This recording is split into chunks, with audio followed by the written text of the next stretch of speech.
As the Capitol rioters were vandalizing the Capitol building and looking through documents and potentially sensitive material, they mentioned certain Republican lawmakers and how they would feel about their actions.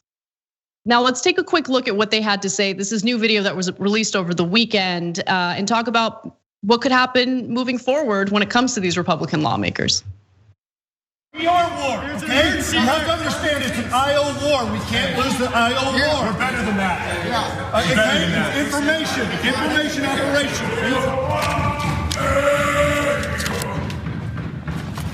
There's gotta be something in here we can use against these scumbags. We're a bit wrong on better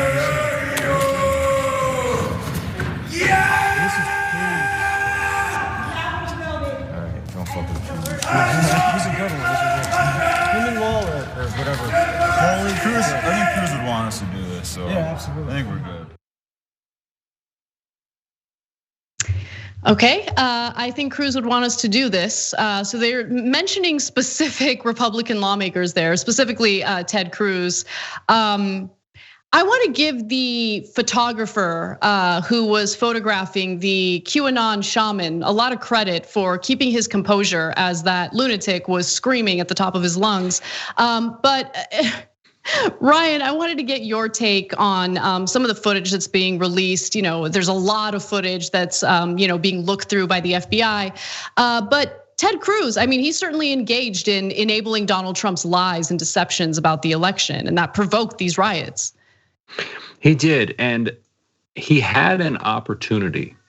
After they cleared the Capitol, there was still blood drying outside the speaker's lobby, where the woman trying to get into the House floor was shot and killed. There was still glass everywhere.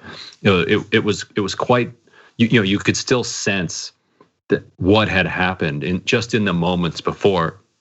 That was an opportunity that several senators and members of the House availed themselves of to back off of what they had been doing before, to say, you know what, the Democrats in 2017, they objected to Trump's electoral college certification. They did their political stunt. We moved on from it. We were going to do a stunt and move on from it, but whoa, we do not support what just happened, and we condemn this in the strongest possible terms. We withdraw our objections. Joe Biden and Kamala Harris are going to be sworn in on January 20th. That was a path that was available to them. Some Senate Republicans took it. Ted Cruz did not. He decided to continue to push forward. Josh Hawley continued to push forward.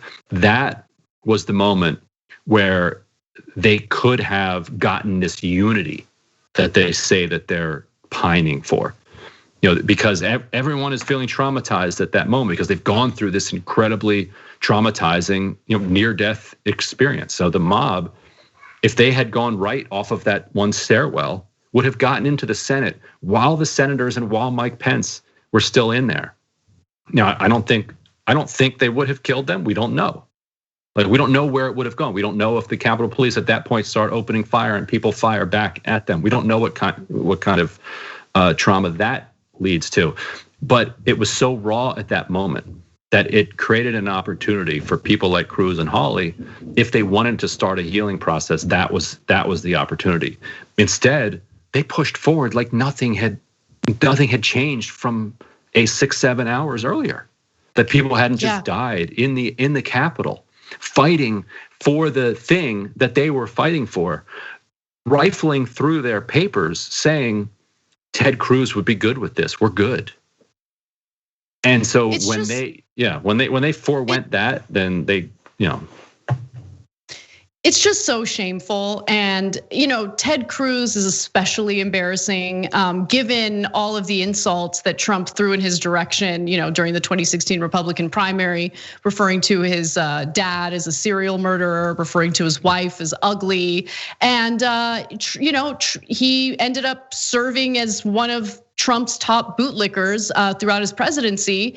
And then, went even further. You're right, in continuing on with this stupid sham narrative about voter fraud, knowing full well that the Trump campaign lost in dozens and dozens and dozens of court battles.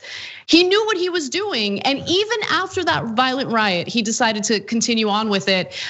Real quick, because we don't have much time left, but I do want to ask you one final question, Ryan, about the possibility of Democrats actually fighting back and pushing forward with maybe the 14th Amendment in getting these Republican lawmakers out as a result of what they've engaged in and how they've provoked these rioters. Do you think that Ted Cruz would face any consequences for what he did? I don't think that any of the senators will, just because of the unique nature of the Senate, unless something more emerges about actual contacts with the people who did it. But I do think on the House, it's not out of the question that Marjorie Taylor Greene and Boebert, who a lot of Democrats like genuinely fear, like think, and a lot of Republicans feel are unhinged, and they don't they like Boebert was the one who was giving a huge tour of the Capitol to people who were suspected to have then participated the next day, and then I think there's a chance that Paul Gosar is going to come under a lot of scrutiny. For the reporting that we've done, Paul Gosar, Andy Biggs, who's the chair of the Freedom Caucus, and Mo Brooks were kind of all involved with some of the organizers of this event. But Gosar was very much the lead and seemed to be the go-between. And when we reached out to Biggs, his office pointed us towards Gosar, which was, I thought, a very interesting development. And so you very well could see Gosar maybe be the male fall guy that goes down with Boebert and Marjorie Taylor Greene. Some of it depends on maybe how they behave going forward, but there will, and it also depends on what the investigations turn up. If they find text messages between them and between the rioters, which if those text messages happened and they weren't on signal, then the FBI is going to have them. So I actually do think that it is plausible that some of those members could be expelled. Thanks for watching The Young Turks. Really appreciate it. Another way to show support is through YouTube memberships. You'll get to interact with us more. There's live chat emojis, badges. You've got emojis of me, Anna, John, JR. So those are super fun. But you also get playback of our exclusive member-only shows and specials right after they air.